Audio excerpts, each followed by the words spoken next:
खुद को पहचानो।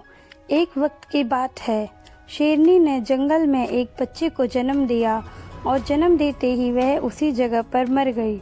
उतने में उधर से कई सारी भीड़ गुजर रही थी। वह शेर का बच्चा जिसने अभी अभी दुनिया में कदम रखा था, उन भीड़ों के साथ निकल पड़ा।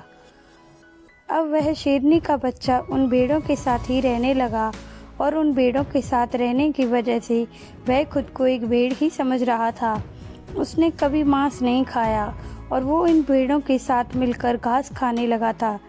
उसे कुछ आइडिया ही नहीं था कि एक शेर कैसे रहता है और कैसे अपनी ज़िंदगी गुजारता है, और उसे यह तक नहीं पता था कि वह एक शेर है, क्योंकि उसके चारों तरफ भेड़ ही भेड़ थी और भेड़ के ही साथ में रहने लगा था।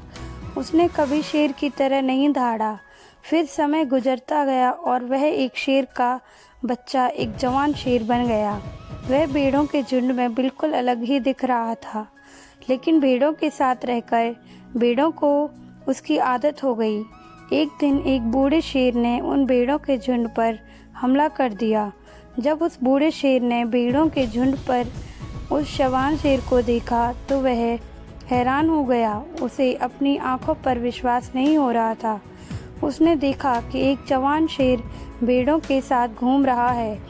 उसने पहले कभी ऐसा नहीं देखा था। वह भूल गया कि वह वहाँ पर भेड़ों को पकड़ने आया था। उसने सोचा कि वह शेर से बात करेगा और पूछेगा कि यह सब क्या हो रहा है। उस बूढ़े शेर ने भेड़ों के झुंड पर फिर से हमला किया उस शेर को पकड़ने के लिए।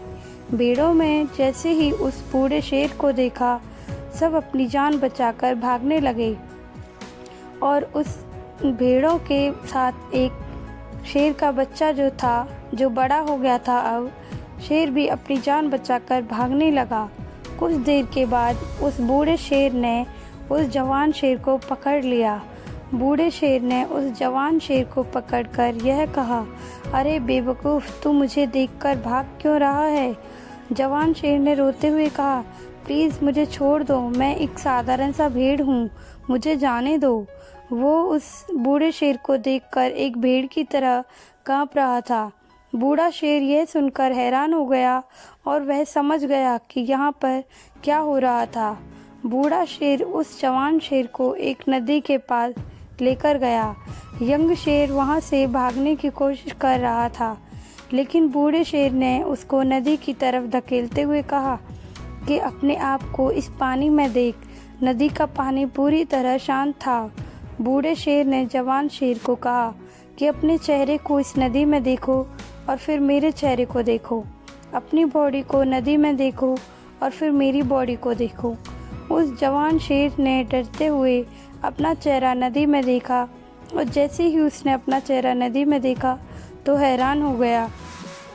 उसने देखा कि वह एक भेड़ की तरह नहीं बल्कि एक शेर की तरह दिखता है। वह रियलिटी को समझ गया कि वह एक भेड़ नहीं बल्कि एक शेर है, और एक सेकंड के अंदर ही उसने एक शेर की तरह दहाड़ा। उसकी दहाड़ को सुनकर पूरा जंगल कांप गया।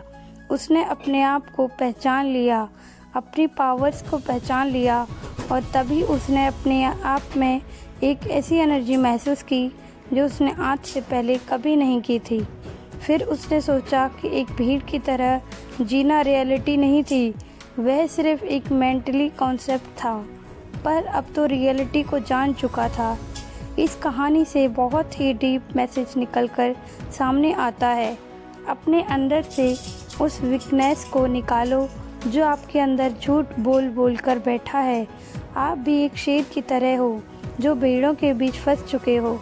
आपके आसपास जितने भी लोग हैं वह आपको यह फील कराते हैं कि आप अपनी लाइफ में कुछ नहीं कर सकते हो, क्योंकि कहीं ना कहीं आप भी उनके साथ रह रहकर उनकी तरह बनने की कोशिश करते हो। आपको इस भीड़ से अलग खड़े रहना है और अपनी पोटेंशियल और पावर्स और अपनी एबिलिटी को पहचानना है। और जिस दिन आप अपनी पावर्स, अपनी एबिलिटी को पहचान लोगे, उस शेर की तरह तब आपको दहाड़ने से कोई नहीं रोक पाएगा। कहानी यहीं समाप्त होती है। बाय प्रीति शर्मा। और आप बताइए कमेंट में कि कहानी कैसी लगी और इससे आपको क्या शिक्षा मिली।